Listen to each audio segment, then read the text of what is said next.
और किसी मोमिन को शाया नहीं कि मोमिन को मार डाले मगर भूल कर, और जो भूल कर भी मोमिन को मार डाले तो एक मुसलमान गुलाम आजाद कर दे और दूसरे मकतूल के वारिसों को खून बहा दे।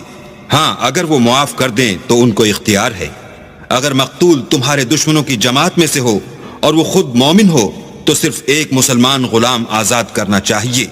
और अगर मकतूल ऐसे लोगों में से हो जिनमें और तुम में सुलह का अहद हो तो वारिसाने मकतूल को खून बहा देना और एक मुसलमान गुलाम आजाद करना चाहिए। और जिसको ये मयस्सर ना हो वो मुतवातिर 2 महीने के रोजे रखे।